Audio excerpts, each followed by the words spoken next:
Namaskar. I'm Didi Ananda Sainjana. You probably know me with the name Didi. Now you have seen me in the asanas classes streaming, and we have done some of these asanas.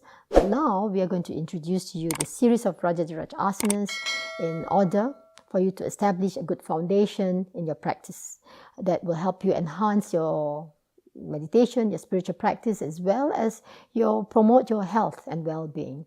Now, also these asanas are not new, or the science behind these asanas is not new to you, because you probably have seen previous videos on biopsychology. Dada Sadananda has spoken a lot of the relationship of the mind, body, thoughts, actions related, and they are related to each other, and they affect each other, and vice versa.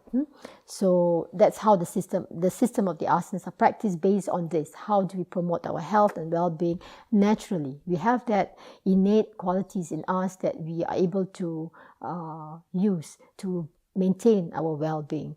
Now, this biopsychology, you probably know, the physical vibration affecting the vibration of your mind, biopsychology, and vice versa. Now, it has very close relationship with our endocrine system. It affects our endocrine system, the secretion of endocrine systems, which affects the glands, the secretion of the hormones and all that, which is what our well-being exists, our functioning of our well-being.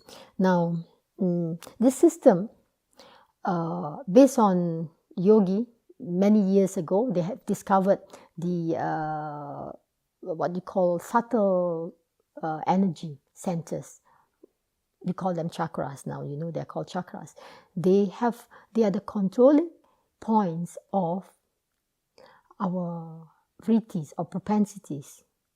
There are 1,000 vrittis altogether, more than 1,000 vrittis altogether. So how does this work? And how do we optimize from this science for ourselves? The chakras are located strategically where our vital organs are located.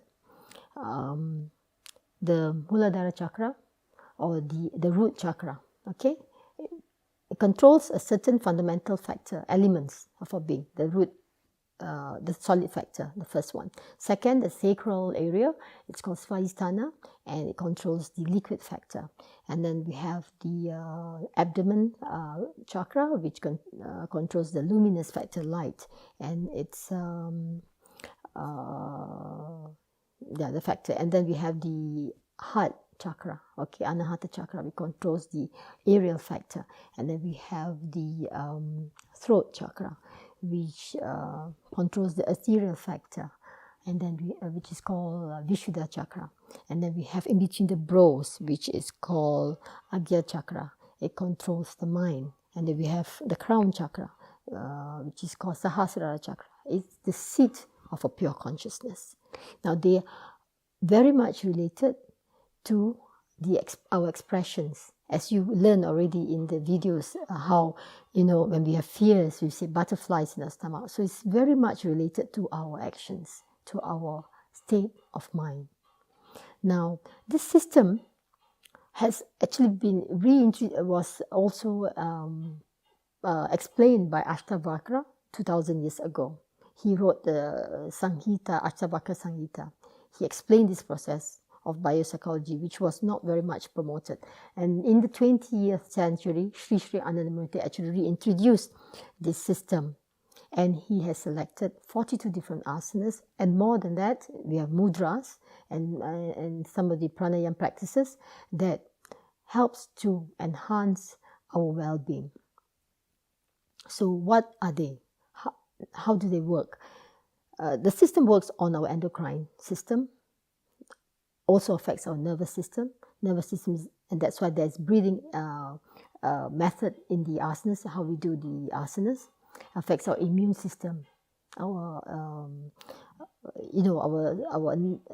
nervous system, our anatomy, autonomic nervous system affects our sympathetic nervous system and parasympathetic nervous system, the entire endocrine system, the circulation, reproductive system, respiratory, reproductive, digestion, rest and digest, and many other functions. So the asanas are done in such a way that it will create homeostasis in your nervous system, endocrine system, immune system, the entire well-being. Now, how does it work? What is the specialty of this practice? There's a certain feature. One of them is kumbhaka. The asanas are done, you go into the pose, you are inhaling, retaining your breath for a certain duration of time. And some poses are done exhaling, maintaining that exhalation for a certain duration of time. Both the inhalation and exhalation, most of us know, has effect on the mind. So it has also affect the endocrine system, the secretion, the balancing, the reducing of the endocrine system, the nervous system, your state of mind, and your immune system. Another feature is we are holding the breath, is contracting the energetic or the muscular aspect, contraction of the endocrine system or the nervous system or the muscular system or the joints. In some asanas, you are staying in that pose for a period of time in stillness. That strengthen again also your nervous system. Some of the postures, mudras we call it, mudras generally affect your nerves and muscles. They may create a little bit discomfort in the beginning, but over long-term practice, they strengthen the nerves, strengthen the muscles. Of course, the practices will affect the flow of your prana, the chi, what you call it, in certain practice, because of the stretching and releasing, moving and movement. It really creates a healthy flow in the body. It creates a healthy flow in the lymphatic system. It helps to boost up the immune system with the squeezing, the massaging. It helps to filter the toxin from the body. It helps to create new life in your body and your mind. Most importantly, the asanas is done together with certain ideation, certain feeling. If you're doing it just physically, it has physical effects. But if you do the asana with concentration, with conscious awareness, with love, with this what we call devotion, with understanding that you're not just this physical body, but you're more than that. You exist because you have life, you are breathing. That force of life in you exists. So the understanding and the feeling will enhance the practice even more than just benefiting it physically.